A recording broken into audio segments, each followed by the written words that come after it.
Rasulullah Shallallahu Alaihi Wasallam menyebutkan, Inna mimma yalhaqul mu'mina min amalihi wa hasanatih. Nanti ada amal, ada kebaikan yang akan menyusul seseorang setelah dia mati. Kita itu Bapak Ibu kalau mati yang mengiring jenazah kita 3. Yang pertama ahluhu, keluarga kita. Yang kedua maluhu, sebagian harta kita. Yang ketiga amaluhu, amal kita.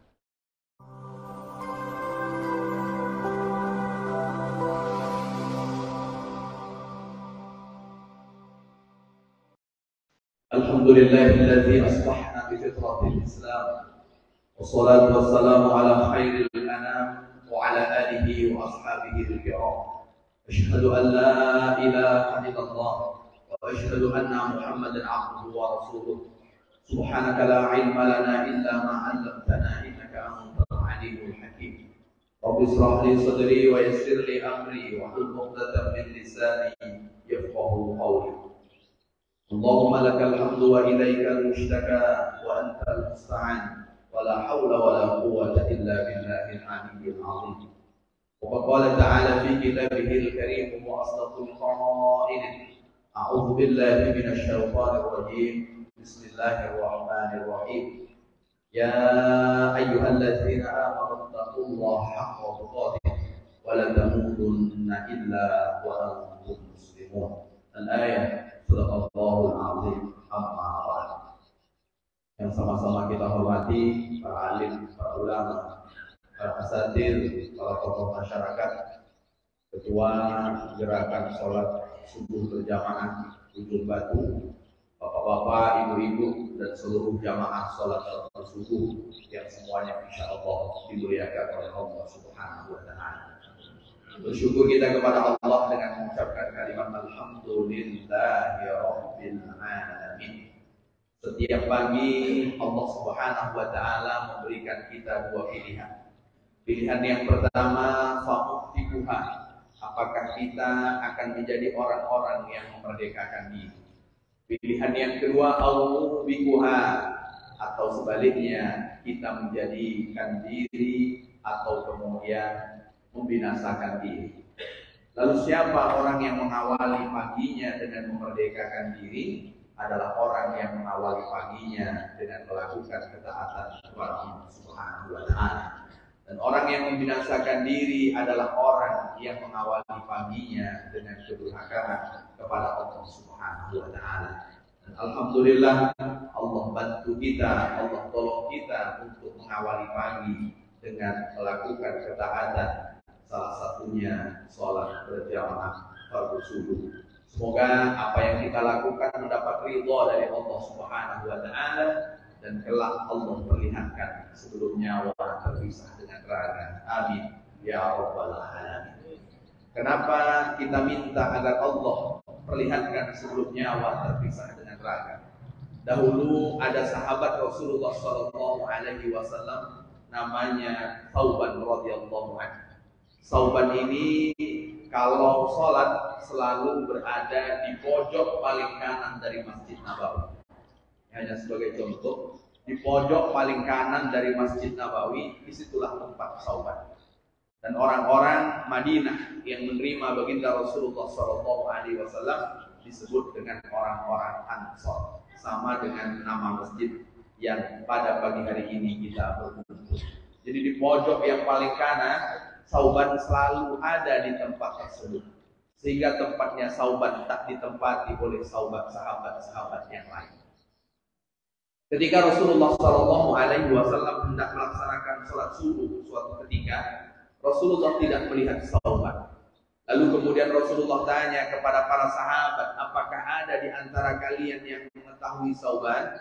Kata para sahabat, la nadri ya Rasulullah, kami tidak tahu wahai Rasul. Akhirnya ditunggu beberapa saat, ternyata Thauban juga tidak kunjung datang. Sholat subuh pun dilaksanakan tanpa kehadiran Thauban. Selesai sholat fardu subuh, Rasulullah membalikkan badannya sambil mengamati sahabat-sahabat yang hadir. Ternyata di pojok paling kanan itu Thauban juga tidak ada. Maka selesai prosesi sholat subuh, Rasulullah Shallallahu Alaihi Wasallam mengajak untuk mencari rumah Thauban. Setelah perjalanan kurang lebih 3 jam baru ketemu rumah Thauban. Saat sampai di rumah Sauban, kata istri Sauban, qad tuwfiya Rasul, Sauban sudah meninggal. Kira-kira kalau 3 jam jalan kaki dari Masjid Al-Ansar sampai di mana Bapak Ibu? Kalau jalan kaki ini 3 jam. Sampai Tandun, 3 jam jalan kaki. Kita bisa membayangkan bagaimana perjuangan sahabat Sauban untuk melaksanakan sholat berjamaah. Kita yang hadir barangkali tak ada perjalanan yang sampai berjam-jam. Mungkin hanya hitungan menit kita sudah sampai di masjid.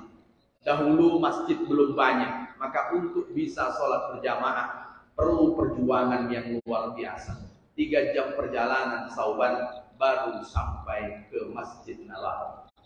Apakah masih kita jumpai tempat-tempat orang yang kalau mau datang ke masjid perjalanannya jauh? Kita masih menjumpainya di negara-negara muslim minoritas. 2018 ketika kami mendapatkan undangan dari Kedutaan Besar Indonesia di Beijing, itu sebagian mahasiswa kalau mau sholat berjamaah harus naik bus dulu selama 2 jam. Baru bisa sholat berjamaah. Kalau biasanya mereka hanya berjamaah sholat Jumat saja. 2 jam baru sampai. Dan alhamdulillah untuk memenuhi panggilan Allah Subhanahu wa taala tak ada yang sepayah Sauban radhiyallahu anhu. Hanya hitungan beberapa menit kita sampai ke rumah Allah. Lalu ketika itu Rasulullah tanya, apakah ada pesan Sauban untuk kami? Lalu kemudian kata istrinya, la ya Rasulullah, tidak Rasul. Apa yang Sauban katakan sebelum meninggal? Kata istrinya, ada beberapa kalimat yang kami tak paham yang disebutkan oleh Sauban sebelum nyawa terpisah dengan raga. Apa di antara yang disebutkan oleh Sauban? Kenapa tidak lebih jauh? Kenapa bukan yang baru? Rasulullah mendengarkan kalimat ini tersenyum. Kenapa? Karena ada sahabatnya sebelum meninggal, Allah kirim para malaikat yang lain terlebih dahulu untuk memberikan kabar nilai pahalanya di sisi Allah Subhanahu wa taala. Dan di antara yang Allah tampakkan kepada Sauban, satu di antaranya pahala perjalanannya menuju rumah Allah Subhanahu wa taala. Saat dibukakan pahala perjalanannya menuju rumah Allah Subhanahu wa taala, kata Sauban, kenapa tidak lebih jauh? Padahal sudah berapa jam Bapak Ibu? 3 jam. Kenapa tidak lebih jauh? Kita ini karena Allah Subhanahu wa taala belum pernah bukakan untuk kita sebesar apa pahala yang sudah Allah Subhanahu wa taala sediakan, maka kita menganggap biasa-biasa saja. Tapi ada orang-orang yang Allah Subhanahu wa taala pilih. Sebelum didatangi malaikat Israel, Allah kirim dulu para malaikat yang lain untuk memberikan kabar terkait dengan pahala. Ketika Sauban mengatakan kenapa bukan yang baru? Karena di Arab Saudi ada 4 musim. 4 musim itu yang paling payah datang ke masjid kalau musim panas dan kemudian musim dingin. Tapi tidak pernah menyurutkan niat Sauban untuk memenuhi panggilan Allah. Pas musim dingin dia pakai baju 2 lapis, yang dalam baju yang lebih baru, yang luar baju yang lama. Ketika melihat orang yang kedinginan perjalanannya menuju ke masjid, lalu kemudian baju yang luar dia sedekahkan, dan kemudian tinggal memakai baju 1 lapis saja. Ketika dinampakkan pahalanya, apa kata Sauban? Kenapa bukan yang baru? Maka Bapak Ibu yang dimuliakan oleh Allah Subhanahu wa taala, kalau ingin mendapatkan pahala sedekah, bukan pahala sedekah yang rombeng atau yang second, sedekahlah dengan yang baru-baru.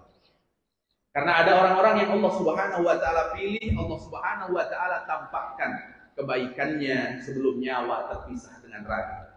Inilah yang Allah Subhanahu wa taala sebutkan dalam surat Fussilat ayat yang ke-30. A'udzubillahi minasyaitonir rajim. Innal ladzina qalu rabbunallah, sesungguhnya orang-orang yang mengatakan bahwa Tuhan kami adalah Allah, tsumastaqamu, kemudian mereka istiqomah, tatanazzalu alaihimul malaikat, Allah akan turunkan para malaikat. Maka kata Imam Suyuti di dalam tafsir beliau, yang dimaksud Allah akan menurunkan malaikat indal mauti, ketika dia hendak meninggal, sebelum didatangi oleh malaikat Israel, Allah kirimkan dahulu para malaikat. Kenapa Allah kirimkan para malaikat untuk membisikkan dua hal? Yang pertama, Allah takhafu, janganlah engkau takut, mimma tuqaddimunahu, takut terhadap apa yang sudah engkau persembahkan. Karena Allah mengirimkan malaikat untuk memperlihatkan pahala dari apa yang sudah dia lakukan. Wala tahzanu, dan janganlah engkau bersedih. Bersedih tentang apa? Mimma khalaqtumuhu, terhadap apa yang sudah engkau tinggalkan. Harta, engkau sudah membayarkan zakatnya. Anak, engkau sudah mendidik sedemikian rupa. Suami, engkau sudah berusaha taat sedemikian. Lalu istri, engkau sudah mengajak kepada yang bersangkutan untuk melakukan kebaikan. Begitulah di antara orang-orang yang Allah Subhanahu wa taala pilih. Kalau sebelum meninggal dia didatangi para malaikat, sebelum malaikat mencabut nyawa, maka terakhir wa absyiru bil jannati allati kuntum tu'adun. Beri kabar gembira kepada mereka tentang surga yang telah dijanjikan. Semoga kelak Allah Subhanahu wa taala kirim para malaikat sebelum malaikat Israil. Amin ya rabbal alamin. Bapak Ibu, udah nampak malaikat datang, Bapak Ibu? Bersalawat kita kepada baginda Rasul dengan mengucapkan kalimat Allahumma salli ala sayyidina Muhammad wa ala ali sayyidina Muhammad. Assalamu alayka ya Rasulullah. Saya berharap semoga kelak kita mendapatkan syafaatnya. Allah izinkan berjumpa dengan beliau, berkumpul dengan beliau di dalam surganya. Amin ya rabbal alamin. Beliau menyebutkan ketika beliau masih hidup, Allah kirim malaikat Jibril untuk menjumpai Rasulullah. Ayyadkhula nisfu ummatikal jannah Muhammad. Apakah engkau mau tawaran separuh umatmu nanti yang masuk ke dalam surga? Dan ketika tawaran ini disampaikan kepada Rasulullah, Rasulullah tidak memilihnya.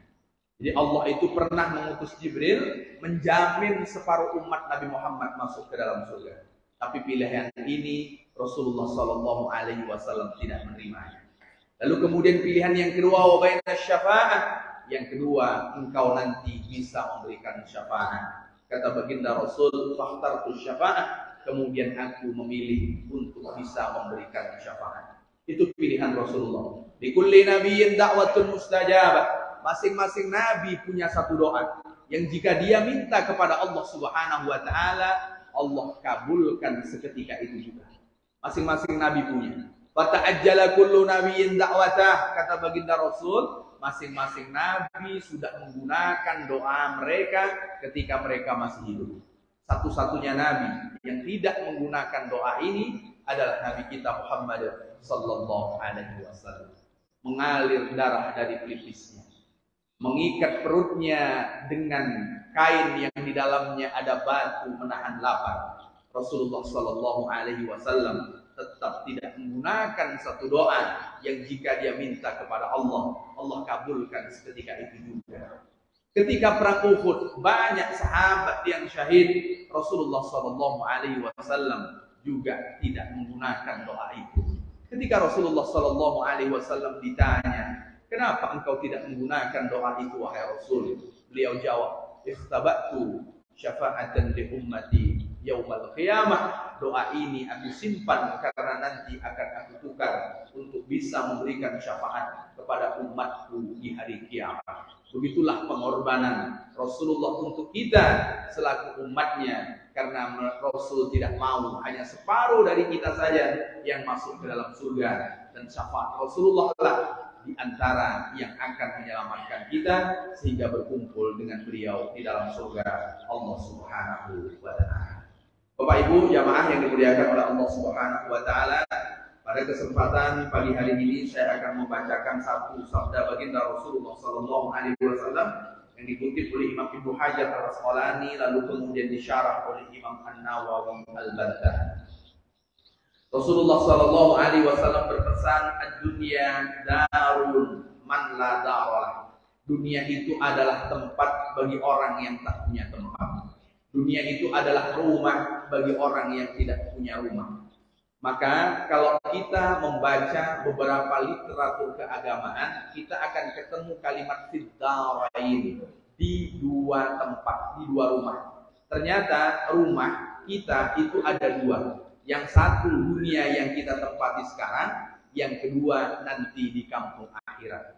Maka orang yang menganggap bahwa dunia itu rumahnya, maka dia tidak punya rumah berikutnya, yaitu kampung akhirat. Maka tempat yang kita tempati sekarang ini sifatnya berbatas waktu. Dunia yang kita ada di atasnya hanya batasan waktu. Dunia akan berakhir dan kita pun akan menghadap Allah Subhanahu wa Ta'ala. Maka kalau kita hanya berbangga dengan dunia yang sekarang kita ada di dalamnya, maka dunia itu akan hilang dan dunia itu akan sirna. Mengejar dunia itu tak ubahnya seperti mengejar bayang-bayang. Bapak Ibu pernah mengejar bayang-bayang? Nanti kalau matahari sudah terbit, coba kita berdiri, nampak bayangan kita. Cobalah kita kejar, melangkah satu langkah, maka bayang kita akan mundur satu langkah dari kita. 2 langkah kita mengejarnya, 2 langkah pula bayang kita menjauh dari kita. Lari kita mengejarnya sampai habis nafas, dunia tak akan pernah mampu kita tangkap. Kenapa? Karena dunia ini sifatnya hanya sementara. Dan dunia bukan tempat abadi. Karena dunia bukan tempat abadi, maka jangan anggap dunia ini adalah rumah selama-lamanya. Maka perlu kita pikirkan punya rumah berikutnya.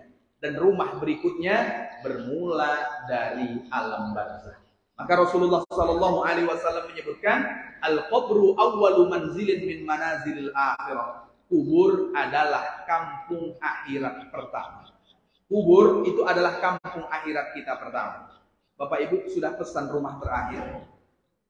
Sudah pesan Bapak Ibu? Nah, kalau kami di Pekanbaru harus pesan. Kalau tak pesan, payah mau mencari tempat di mana kita mau dikuburkan. Maka hampir rata-rata di Pekanbaru itu Bapak Ibu, setiap bulan iuran 10.000. Untuk apa? Untuk pesan rumah terakhir. Tipenya 2x1. Nah, ini dia kan. Dan rumah terakhir ternyata kita tak bisa request ukuran yang sudah disediakan 2x1. Tapi kalau di dunia tergantung berapa jumlah duit kita dan berapa jumlah luas tanah kita, sebesar apapun kalau uang itu cukup bisa kita membuatnya.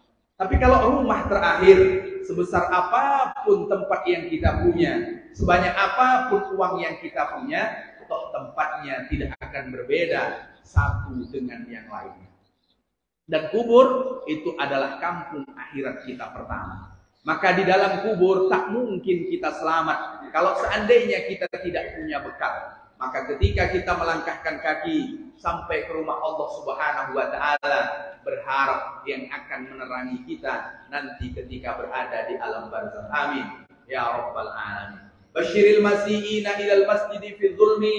Kata baginda Rasul, beri kabar gembira kepada mereka yang melangkahkan kakinya datang ke masjid pada waktu gelap. Dan waktu gelap itu para ulama memberikan penjelasan salatul atamati wal fajri, salat isya dengan salat subuh. Jadi ada orang-orang yang Allah Subhanahu wa Ta'ala beri kabar gembira. Siapa dia? Yang melangkahkan kakinya waktu isya dan waktu subuh datang ke masjid.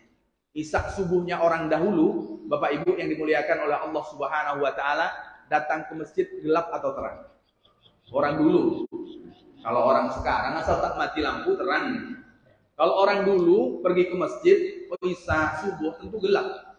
Waktu lampu belum ada, lampu masih pakai lampu apa namanya Bapak Ibu? Yang pakai minyak tanah itu lagi. Wah, itu kan gelap pergi ke masjid.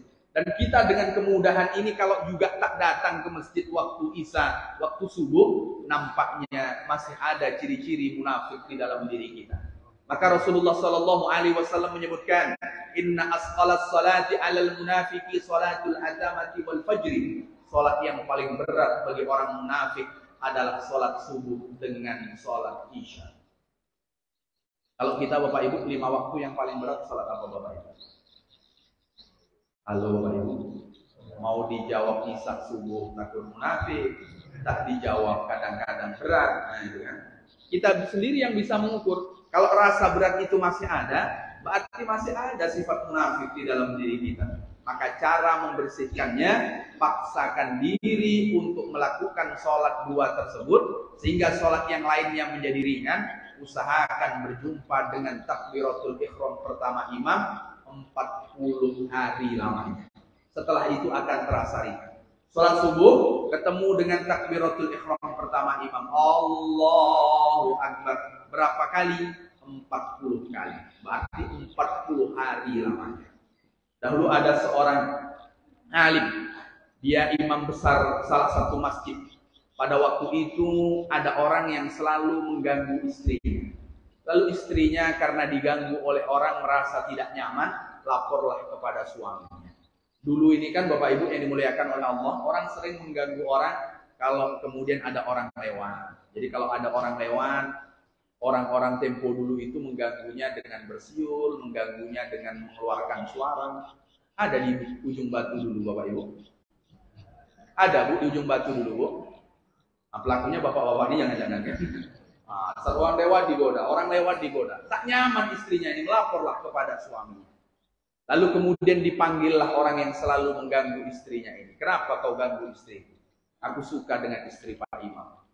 Oh, Pak Imam akhirnya menjawab, baik, kalau engkau suka dengan istriku, aku akan kasih istriku kepadamu. Wah, dia bukan main takut istrinya ketika mendengarkan perkataan suami. Tapi aku beri satu syarat. Apa syaratnya Pak Imam? Kau harus ikut jamaah sholat subuh denganku selama 40 hari, tak boleh ketinggalan dengan takbiratul ihram pertama. Akhirnya janji yang tak elok ini pun disepakati. 1 pekan pertama tak ketinggalan takbiratul ihram pertama imam. Ditambah 1 pekan kedua masih juga berjumpa dengan takbiratul ihram pertama imam waktu sholat subuh. Sampailah pekan yang ketiga dan pekan yang keempat, hampir 40 hari, dan sampai hari yang ke-40 ketemu takbiratul ihram pertama ini. Menariknya Bapak Ibu, sebelum Pak Imam menyerahkan istrinya, apa kata orang yang selalu mengganggu? Tubtul an ilallah. Hari ini aku bertaubat kepada Allah Subhanahu wa taala. Niat yang tak baik, kemunafikan di dalam diri untuk melakukan ketaatan kepada Allah dengan harapan mendapatkan sesuatu tentang dunia, ternyata Allah bersihkan kapan? Setelah 40 kali berjamaah ketemu dengan takbiratul ihram pertama ini. Lalu apa kata Pak Imam? Karena Pak Imam sudah tahu tak akan dapat jadi istriku. Pak Imam sudah tahu dia. Makanya dia tawarkan saja. Akhirnya laqad shadaqallah, kata Pak Imam, sungguh maha benar Allah Subhanahu wa taala yang telah berfirman, innas salata tanha 'anil fahsya'i wal munkar. Itu. Jadi kalau kita sholat perbuatan jahat masih kita buat, kita sholat perbuatan munkar masih kita buat, berarti masih ada sifat munafik di dalam diri kita. Maka cara membersihkan bagaimana? Cara membersihkan paksa diri untuk mengawali pagi dengan ketaatan kepada Allah Subhanahu wa taala, bukan meratap tentang dunia. Karena dunia yang kita tempati akan berakhir, berganti dengan tempat yang lainnya. Maka orang yang kalau pagi-paginya hanya meratap tentang dunia, Rasul menyebutkan man asbaha, orang yang melewati waktu pagi wa dunya akbaru hammihi, dunia adalah obsesi terbesarnya, falaisa minallahi fi syai', maka orang itu tak ada apapun di sisi Allah Subhanahu wa taala. Allah tak menganggap sebagai sesuatu yang ada halnya di sisi Allah Subhanahu wa taala. Maka orang kalau pagi-pagi yang dia pikirkan hanya dunia, yang pagi-pagi yang dia pikirkan sarapan, pagi-pagi sudah dipikirkan bagaimana nanti memanen sawit, pagi-pagi nanti sudah memikirkan mau beli A, B, C dan kemudian seterusnya. Kalau itu saja yang kemudian terpikir, wa alzamallahu qalbahu arba'a hisalin, maka Allah Subhanahu wa taala akan lengketkan di dalam hatinya 4 hal. Kalau pagi-pagi yang kita pikirkan dunia, pagi-pagi sudah buka HP untuk tengok saldo, berapa saldo di rekening. Pagi-pagi yang dipikirkan sudah dunia, maka apa kata Rasulullah sallallahu alaihi wasallam? 4 hal yang Allah Subhanahu wa taala akan timpakan. Yang pertama, hamman la yanqati'u anhu. Yang pertama adalah kesusahan yang tidak akan pernah berakhir. Jadi kalau mikir dunia itu kita selalu susah. Kenapa? Karena kalau kita pikirkan habis tenaga kita, dunia tak semuanya mampu kita genggam dengan tangan. Maka yang ada hanya kesedihan. Bapak Ibu, kita punya sawit 1 kapling. Kalau yang kita pikirkan orang yang punya 2 kapling, kira-kira bahagia atau sedih? Bahagia, sedih lah. Yang kita pikirkan lebih banyak.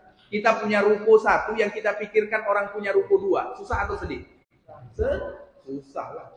Sedihlah dengan susah. Kita memikirkan orang yang punya bini 2, bini kita 1, susah tidak? Oh, susah mikirkan. Kan yang kita pikirkan hanya dunia terus. Maka dunia yang kita pikirkan itu hanya akan menambah susah. Maka waktu pagi jangan awali dengan memikir dunia. Maka pada waktu itu Rasulullah Sallallahu Alaihi Wasallam memberikan nasihat kepada para sahabat, dan di antara sahabat yang hadir pada waktu itu Sayyidina Abdullah bin Mas'ud radhiyallahu anhu. Apa kata Rasulullah? Ala u'allimukumul kalimat, maukah kalian aku ajarkan beberapa kalimat? Allati qalaha Musa, yang kalimat itu dulu dibaca oleh Nabi Musa. Kapan? Hina jawazal bahra, ketika Nabi Musa menyeberangi lautan. Saat dikejar-kejar oleh Fir'aun, tak ada pilihan bagi Nabi Musa. Berhenti mati, melangkah mati. Kenapa? Berhenti ditangkap Fir'aun, melangkah yang ada di depannya lautan yang tak nampak pinggirnya. Maka pada waktu itu Nabi Musa berserah diri totalitas kepada Allah. Tak mengadu tentang dunia payahnya Fir'aun ada di belakangnya. Tak juga mengadu tentang laut luas yang ada di hamparannya. Tapi kemudian Nabi Musa mengadu kepada Allah. Apa yang diadukan Nabi Musa kepada Allah? Yang Rasulullah ajarkan kepada para sahabat. Allahumma lakal hamdu wa ilaikal mushtaka wa antal musta'an wa la hawla wa la quwwata illa billahil aliyyil azim. Itu cara mengawali pagi supaya tak sesak hati kita ini memikirkan dunia. Maka mengadulah kepada Allah setiap pagi. Allahumma lakal hamdu, segala puji bagimu wahai Allah. Allahumma lakal hamdu wa ilaikal mushtaka, kepadamu tempat mengadu, wa antal musta'an, dan engkau tempat memohon pertolongan. Wala haula wala quwwata illa billahil aliyyil azim. Maka orang kalau mengadu paginya kepada Allah Subhanahu wa taala pasti menjadi orang yang Allah akan berikan rasa cukup. Rasa cukup itu bukan tentang nominal yang kita punya. Rasa cukup itu bukan banyak saat ditengok orang lain. Karena rasa cukup itu hanya orang-orang yang Allah pilih, yang Allah hadirkan ke dalam hati. Betapa banyak orang yang gajinya besar, tapi dia tidak merasa cukup, sehingga dia menindas orang. Betapa banyak orang yang penghasilannya banyak, tapi dia tidak merasa puas, sehingga melakukan hal-hal yang tidak baik terkait dengan dunia. Maka rasa cukup hanya orang-orang yang Allah Subhanahu wa taala pilih. Maka kalau kita ingin menjadi orang yang Allah Subhanahu wa taala hadirkan rasa cukup saat kita melewati hidup dunia yang sekejap ini, maka mengadulah kepada Allah setiap pagi, bukan mengadu tentang dunia, tapi kita mengadu bahwa kita bersyukur kepada Allah Subhanahu wa taala. Allahumma lakal hamdu wa ilaikal mustaka, kepadamu kami mengadu. Wa antal musta'an, kepadamu kami memohon pertolongan. Tak ada daya dan upaya melainkan atas pertolongan. Maka mustahil pagi hari ini kita duduk di rumah Allah kalau Allah tak menolongnya. Mustahil pagi hari ini kita bisa menunggu sampai terbitnya fajar, sampai terbitnya matahari, lalu kemudian sholat sunat isyraq kalau kemudian Allah Subhanahu wa taala tidak menolong kita. Maka orang yang paginya hanya memikirkan dunia, paginya dia hanya sibuk dengan dunia, bukan mengawalinya dengan sholat subuh, di antara ujian yang Allah Subhanahu wa taala akan timpakan 4 hal. Yang pertama, Allah akan hadirkan rasa susah, rasa sedih yang tak pernah berpenghujung. Kemudian yang kedua, wasuhlan la yatafarrah fi. Yang kedua, sibuk yang tak pernah ada habisnya. Sibuk tentang dunia itu kan tak ada habisnya, Bapak Ibu. Hayya 'alas shalah. Ada orang datang ke kedai kita mau belanja. Padahal waktu sholat sudah dikumandangkan. Kira-kira kita layani atau kita tutup, Bapak Ibu? Layani. Pas kita mau nutup pintu, datang lagi orang mau beli. Maka dunia itu tak akan pernah ada habisnya. Maka kalau kita tengok waktu umroh, waktu haji, kalau pas azan, cobalah tengok kedai-kedai di sekitar Masjid Nabawi, kedai-kedai di sekitar Masjidil Haram. Apa yang mereka lakukan? Semuanya ditutup. Apakah dengan menutup rezeki tempat di mana kita ikhtiar akan mengurangi rezeki kita? Tidak. Allah pasti akan berikan kecukupan. Ada salah satu bapak-bapak di Pekanbaru, dia tinggal tak jauh dari pasar. Bapak itu dulu kalau bulan puasa, untung yang paling banyak itu ketika 10 hari terakhir dari bulan Ramadan. Itu untung paling banyak di Pekanbaru. Tapi kalau di Ujung Batu tak tahu saya. Biasanya orang jualan yang paling banyak untungnya dalam 12 bulan putaran Hijriah, itu kapan paling banyak dapat untung Bapak Ibu? Ramadan kan? Berarti Ramadan itu semakin puncak, semakin banyak duitnya. Semakin puncak, semakin banyak duit. Maka tak akan pernah ada habisnya. Sampai malam takbir Allahu Akbar, Allahu Akbar, Allahu Akbar. Masih juga kita jualan. Maka dunia itu kalau kemudian kita menghabiskan diri untuk sibuk dengannya, pasti tak akan pernah akan ada selesai. Akhirnya dia belakangan mengambil kesimpulan 10 hari terakhir, sudahlah saya tak berdagang lagi. Kenapa? Mau iktikaf. Ternyata kata dia, justru Allah ganti dengan 20 hari pertama dari bulan Ramadan. Artinya dia berdagang 30 hari dengan berdagang 20 hari sama. Sama. 20 hari dengan 30 hari sama. Kalau kita ngitungnya sama atau berbeda Bapak Ibu? Tentu berbeda lah, 30 hari lebih banyak. Tapi ketika dia sudah mengadukan urusan dunianya kepada Allah, Allah berikan sama. Ini menunjukkan bahwa ketika pagi kita hanya mengadu tentang dunia, maka pasti kita akan disibukkan dengan dunia yang tak akan pernah ada penghujungnya. Selanjutnya kata baginda Rasulullah sallallahu alaihi wasallam, wa faqran la yablughu ghinahu. Kalau orang setiap pagi hanya mengadukan dunianya, maka dia tetap akan menjadi orang fakir. Orang fakir itu orang yang membutuhkan dunia, yang kemudian tidak akan pernah menjadi kaya. Jadi kalau dunia itu sampai kapanpun tak akan pernah membuat kita menjadi kaya. Seandainya kita diberi satu lembah yang isinya emas, pasti kita mau lembah berikutnya yang isinya juga sama. Maka mengejar dunia sampai kapanpun tak akan pernah membuat kita kaya. Dan itu diantara yang Allah timpakan kepada orang yang menghabiskan waktunya untuk memikirkan dunia. Wa amalan lam yablugh muntahahu, dan terakhir dia hanya akan berangan-angan, dan angan-angan itu tak semuanya sampai kepadanya. Pagi-pagi kita sudah pikirkan, kalau nanti saya buka pintu, di depan pintu ada uang 1 karung. Nah, saat buka pintu ada uang 1 karung tidak Bapak Ibu? Tidak ada, karena itu hanya angan-angan saja. Hanya angan-angan saja. Dan siapa yang Allah Subhanahu wa ta'ala timpakan seperti ini? Orang yang menganggap dunia itu adalah tempatnya. Dunia betul tempat kita, tapi hanya sekedar transit. Hanya sekedar singgah. Paling lama berapa tahun lah kita di dunia ini Bapak Ibu? Berapa tahun Bapak Ibu paling lama di dunia ini? 60-70 lah yang saya sampaikan tadi malam. Amaru ummati ma baina sittin wa sab'in. Mayoritas umur umatku kata Rasulullah 60 sampai 70. 60 sampai 69 tahun. Kalau 70 sampailah 79 tahun. Kalau ada yang 80 itu satu-satu. Kira-kira kita lebih dekat dengan yang 79 atau kemudian lebih dekat dengan yang 39 Bapak Ibu? Yang hadirin. Lebih dekat dengan yang 39 ya. Wah, nampak muda-muda ya nampak. Harga sawit mahal mudah lah dia. Kalau harga sawit adil nampak buah-buahnya. Bapak Ibu yang dimuliakan oleh Allah Subhanahu wa ta'ala. Maka mengejar dunia itu tak akan pernah ada habis-habisnya, dan itu Rasulullah sudah mengingatkan. Kemudian yang kedua, dari yang umum tadi kan pembagiannya. Yang kedua, wa malun man la mala lahu. Dunia itu adalah harta bagi orang yang tak punya harta di kemudian. Jadi menganggap harta itu hanya dunia. Sementara harta itu ada nanti setelah kita mati. Maka Rasulullah sallallahu alaihi wasallam menyebutkan, inna mimma yalhaqul mu'mina min amalihi wa hasanatihi. Nanti ada amal, ada kebaikan yang akan menyusul seseorang setelah dia mati. Kita itu Bapak Ibu kalau mati yang mengiring jenazah kita 3. Yang pertama ahluhu, keluarga kita. Yang kedua maluhu, sebagian harta kita. Yang ketiga amaluhu, amal kita. Kira-kira yang membersamai kita dari yang 3 ini apa Bapak Ibu? Amal. Keluarga ditinggalnya kita sendiri.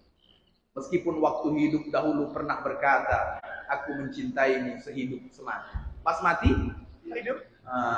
Dia hidup, putuslah cinta itu. Buktinya tak ada suami yang menemani istrinya sampai 1 pekan. Istri yang menemani suaminya sampai 1 pekan. Berarti keluarga yang mengantarkan kita. Sesayang apapun kita, 1 atap bertahun-tahun kita, ternyata keluarga akan meninggalkan kita. Begitu juga harta. Bapak Ibu punya mobil paling bagus, lalu kemudian dibawa mengantarkan kita ke tempat pemakaman. dan mobil itu ternyata dibawa pulang, tidak diparkirkan di sebelah di mana kita dimakamkan. Kalau diparkirkan di sebelah kita dimakamkan, kira-kira kemana mobil itu, Bapak Ibu? Wah, dicuri orang. Maka harta tak akan ada yang menemani kita. Yang menemani itu tinggal amal. Dan harta itu ternyata ada yang bisa menemani kita. Gimana? Harta yang kita gunakan untuk kebaikan. Di harta yang kita gunakan untuk kebaikan itu bisa menemani kita. Sedekah kita, infak kita, zakat kita. Itu kan harta yang akan menemani kita. Dan ternyata harta yang menemani kita itu harta yang kita habiskan di dunia untuk kebaikan. Harta yang kita kumpulkan mati-matian pergi pagi hari, pulang senja hari, itu toh ternyata tak ada yang semuanya nanti akan kita bawa. Bapak Ibu yang dimuliakan oleh Allah, mohon maaf nih. Kalau seandainya, ini bapak-bapak dulu atau ibu-ibu dulu dicontohkan. Yang sering meninggal dulu kalau di ujung batu ini suami atau istri? Suami. Nah, kenapa suami dulu lagi meninggal? Nah, ibu-ibu dulu jawab sering dimarahin kata bapak-bapak. Ini bukan saya, bapak-bapak yang jawab. Kalau suami dulu yang sering meninggal, bapak-bapak punya uang di rekening 200 juta. Bapak-bapak meninggal, bapak-bapak bawa mati tak 200 juta? Enggak. Untuk siapa? Untuk ahli waris. Istri itu cuma 1/8. Maka mohon maaf ibu-ibu, kalau suaminya meninggal, ibu-ibu bukan yang menguasai harta. Ibu-ibu cuma dapat 1/8. 1/8. Maka ada untuk anaknya. Ada untuk mertuanya, kalau masih hidup. Ada untuk mertuanya, cuma dapat 1/8. Maka kalau itu berarti kan harta tak ada yang kita bawa. Atau sebaliknya kalau ibu-ibu meninggal, ibu-ibu punya simpanan 200 juta, lalu kemudian 200 juta itu untuk siapa, Bu? Oh, Bu. Saya belum mau meninggal, Pak Ustaz. Kan kalau kan. Untuk siapa? Untuk suami. Tahu ibu-ibu berapa bagian suami? 1/4. Berapa 1/4 dari 200 juta? 50. Cukup untuk modal lagi, Pak? Oh, cukup kata Pak. Makanya harta itu kalau kita anggap hanya di dunia, maka tetaplah akan berakhir di dunia ini. Maka jangan sampai di akhirat tak ada harta yang menyusul kita. Berharap ada harta yang menyusul kita ketika nanti kita di kampung akhirat. Ketika di padang mahsyar, alih-alih ada yang menaungi kita. Apa yang menaungi kita? Sedekah ini. Karena setiap orang akan bernaung tahta zilli shadaqatih, di bawah sedekahnya. Kalau di bawah sedekahnya dengan apa? Ya tentu dengan harta. Ini menunjukkan dunia ini kalau kita anggap harta, maka berarti dia tidak punya harta berikutnya kalau kemudian harta itu dia tidak menyiapkan untuk kemudian hari akhirnya. Lalu kemudian Bapak Ibu masih tentang dunia, apa kata Rasulullah? Walaha yajma'u man la aqlal. Di dunia ini berkumpullah orang-orang yang akalnya tidak sempurna. Di dunia ini. Kenapa dianggap akalnya tidak sempurna? Karena dia hanya berpikir yang dia tempati dunia saja. Maka jangan heran kalau di dunia yang berkumpul, yang banyak, yang kita jumpa, asik di mana-mana, yang diobrolkan tentang uang, duit, dan seterusnya. Kenapa? Karena memang situ tempatnya orang berkumpul.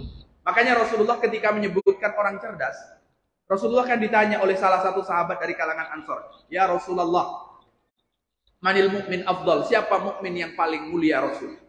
Kata Rasulullah, ahsanuhum khuluqa. Mukmin yang paling mulia, yang paling baik akhlak. Itu mukmin yang paling mulia. Jadi yang paling baik akhlaknya itu yang mulia. Maka kalau ada orang ibadahnya dengan Allah baik, tapi akhlaknya dengan sesama tak baik, dia bukan yang paling mulia di sisi Allah Subhanahu wa taala. Maka kita berjamaah itu kan mengajarkan bagaimana ada tegur sapa. Berjamaah itu bagaimana kemudian memperhatikan orang-orang, sahabat-sahabatnya, kawan-kawannya yang sama-sama berjamaah, lalu kemudian muncul rasa peduli. Seperti yang sudah Bapak Ibu lakukan.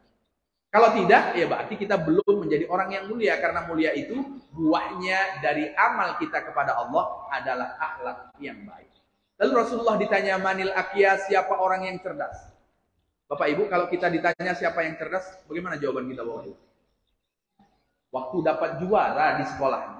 Maka Bapak Ibu menghitung anak yang cerdas, juara 1 terus dia Pak Ustadz, dari TK, SD, SMP, SMA, dan ketika kuliah IPK-nya 44,00. Cerdas anak saya itu Pak Ustadz. Jadi kita sering mengukurnya itu, cerdas itu dengan angka-angka. Bapak Ibu tahu bagaimana cara guru memberi nilai sekarang Bapak Ibu? Tahu Bapak Ibu? Ini mohon maaf kalau ada yang guru, insya Allah tahu nih. Guru itu dituntut untuk memberikan nilai sesuai dengan KKM. Jadi kalau umpamanya sekolah sudah menentukan standar 76, murid ketika ikut ujian nilai paling rendahnya 76. Kalau dia ujian tak sampai 76, nilainya 50, apa yang harus dilakukan oleh guru? Buat ujian ulang. Kalau tak lulus juga, apa yang harus dilakukan oleh guru? Suruh dia buat tugas. Dan siswa yang cerdas, ketika disuruh buat tugas, dia cari kawannya yang pintar, dia belikan paket 5 GB. Kira-kira siapa yang cerdas ini Bapak Ibu? Wah nih, dia belikan paket 5 GB. Akhirnya tugas itu sampailah kepada guru. Dengan berat hati, guru akhirnya memberikan nilai sesuai dengan KKM 76. Pas balik ke rumah, Bapak Ibu tengok rapor, oh tak ada merahnya anak saya. Pintar banget anak saya. Pernah Bapak Ibu tengok rapor merah sekarang? Bapak Ibu kalau dulu pernah tengok rapor merah? Oh, rapor kami banyak merahnya, Pak. Sekarang tak ada. Tak ada itu bukan berarti kita berbangga dengan kecerdasan anak kita. Proses yang membuat dia jadi pintar sesaat. Hanya dalam bentuk nilai. Maka Rasulullah ketika menyebut cerdas, bukan angka-angka yang didapat dalam perjalanan sekolahnya. Tapi yang Rasulullah SAW sebutkan, siapa orang yang cerdas? Aktsaruhum lil mauti dzakira, orang yang banyak ingat mati, wal istidadu lima ba'da, dan dia sudah menyiapkan bekal setelah mati. Kalau kita kerja pagi, pulang sore, kerja pagi, pulang malam, itu untuk dunia kita. Lalu untuk akhirat kita, apakah kemudian sudah kita siapkan? Untuk dunia yang hanya 60 sampai 70 tahunan saja, kita mati-matian untuk mengumpulkannya. Lalu bagaimana dengan akhirat untuk selama-lamanya? Maka pernah suatu ketika, sebagai terakhir Bapak Ibu yang dimuliakan oleh Allah, Rasulullah dan sahabat melewati orang yang sedang kerja tekunnya luar biasa. Lalu kata para sahabat, laukana fi sabilillah. Oh, kalau dia kerjanya ini di jalan Allah, pasti hebat orang ini. Tapi apa kata Rasulullah SAW? Kata Rasulullah, "Lau idza kana kharaja yas'ala waladihi sighara, fa huwa fi sabilillah." Wahai para sahabatku, ketahuilah kalau dia keluar bekerja untuk menafkahi anaknya yang masih kecil, maka dia dihitung di jalan Allah Subhanahu wa taala. Maka beruntunglah Bapak Ibu yang punya anak kecil. Kenapa? Keluar pagi, balik malam dihitung di jalan Allah Subhanahu wa taala. Bapak Ibu masih punya anak kecil? Masih punya Bapak Ibu? Nah, kalau yang tak ada, buat lagi biar punya. Biar nilainya nanti di jalan Allah Subhanahu wa taala. Kenapa anak kecil? Karena kewajiban orang tua, mohon maaf, memberikan nafkah kepada anaknya dalam mazhab Syafi'i itu hanya sampai balik. Itu kewajiban orang tua. Di atas balik itu bukan wajib, tapi kita memberikan sedekah kepada anak kita. Bahkan sampai berumah tangga kita masih ngasih duit, nah itu lebih dari sedekah lagi namanya. Kewajiban orang tua itu hanya sampai balik. Maka saya selalu menyampaikan kepada para mahasiswa, kalau bulan Ramadan, bayarlah zakat fitrah sendiri. Jangan minta duit dengan mak, jangan minta duit dengan bapak. Bapak dan mak itu punya kewajiban hanya sampai balik. Maka belajar cari duit untuk membayar zakat fitrah minimal yang bisa dilakukan oleh mahasiswa. Karena kalau Ramadan itu kan tak ada yang tak laku dijual Bapak Ibu. Maka tak mungkin tak bisa mencari duit untuk bisa memberi belas 2,5 kilo. Nah, maka yang mahasiswa ini mohon maaf, tanamkan di dalam diri, Ramadan akan datang, saya akan bayar zakat fitrah sendiri. Bapak Ibu ajarkan kepada anak-anak, ini saya kasih modal, carilah untung untuk bisa membayar zakat fitrah. Jangan hanya dikasih duit untuk bayar zakat fitrah. Nah, itu kita mengajarkannya. Maka orang tuanya yang memberikan nafkah anaknya yang masih kecil, fisabilillah. Pak Ustadz, kami sudah tua, anak pun sudah besar-besar, tapi kami belum pensiun, masih bekerja. Bagaimana supaya dihitung di jalan Allah, Ustadz? Karena sudah tua, maka tak ada keinginan lagi atau bahkan mungkin sulit untuk mendapatkan anak karena sudah tua secara faktor umur. Kata Rasulullah, wa in kana kharaja yas'a ala abawaini syaikhaini kabiraini fahuwa fi sabilillah. Kalau seandainya dia keluar dari rumah untuk menafkahi orang tuanya yang sudah senja, orang tuanya yang sudah sepuh, yang sudah tidak bisa bekerja lagi, maka dia dihitung di jalan Allah Subhanahu wa taala. Maka wajib bagi anak laki-laki menafkahi orang tuanya yang sudah tidak mampu bekerja.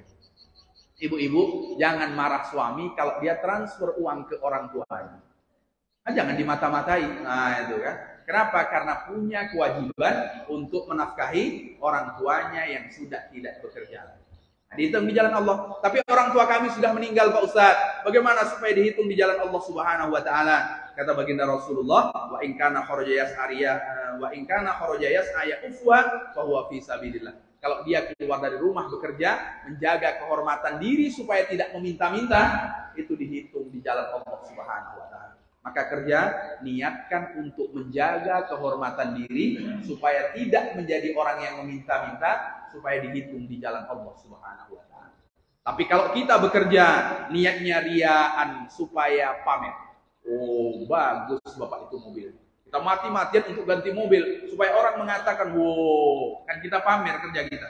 Hanya untuk pamer, wa mufakharan, hanya untuk membanggakan diri kita bekerja. Kerja di mana, Pak? Oh, di kantor bupati. Akhirnya orang tunduk saat kita lewat. Kita berharap membanggakan diri dengan pekerjaan kita, membanggakan diri dengan kendaraan yang kemudian kita beli, bahwa fi sabilis syaitan. Maka sungguh pada waktu itu dia sedang berada di jalan syaitan. Itu terkait dengan bahwa di dunia ini ada cara supaya kemudian kita punya harta di akhirat, karena dunia itu harta yang semuanya pasti kita akan tinggalkan. Semoga Allah Subhanahu wa taala selalu menolong kita agar hati kita tidak sesak dengan dunia. Maka Rasulullah menyebutkan hamba yang paling baik, dia akan mengambil akhadha hadhihi wa akhadha hadhihi. Dunia dia ambil secukupnya, lalu kemudian akhirat dia akan mengambilnya. Dan dunia dia tidak akan menaruhkan di dalam hatinya, cukuplah sampai ke genggaman tangannya saja. Makanya kita berdoa kepada Allah Subhanahu wa taala, ya Allah, jangan jadikan dunia obsesi terbesar kami. Itu kan yang kita minta. Dan jangan sampai dunia itu puncak pengetahuan kami. Jadi puncak pengetahuan jangan sampai hanya terbatas dunia, berharap ada puncak pengetahuan kita tentang akhirat sehingga kita beramal tentang akhirat kita. Barangkali demikian Bapak Ibu yang bisa saya sampaikan pada kesempatan pagi hari ini. Tutur kata yang kurang berkenan saya mohon maaf yang sebesar-besarnya. Sama-sama kita tutup. Sebelum kita tutup, kami mohon pamit pulang ke Pekanbaru. Mohon doanya Bapak Ibu, semoga Allah hadirkan banyak keberkahan di ujung batu. Satu malam kami di ujung batu, tak ada saya tengok rok yang roknya itu di atas lutut. Wah, nampaknya. Atau memang tak ada tadi malam. Nah, kalau di Pekanbaru jangan harap asal nginap di hotel saja, jangankan rok di atas lutut. Nah, rok mendekati paha pun banyak gitu kan. Maka untung berkah ditinggal Pekanbaru. Jadi di ujung batu ini paling tidak selamat dari dosa mata. Nah, ini paling tidak. Untung di ujung batu ini. Nampaknya perlu juga cari tanah ujung batu. Demikian Bapak Ibu yang dimuliakan oleh Allah Subhanahu wa taala. Untuk kata yang kurang berkenan, saya mohon maaf. Sama-sama kita tutup dengan doa kafaratul majelis. Subhanakallahumma wa bihamdika asyhadu an la ilaha illa anta astaghfiruka wa atubu ilaik. Assalamualaikum warahmatullahi wabarakatuh.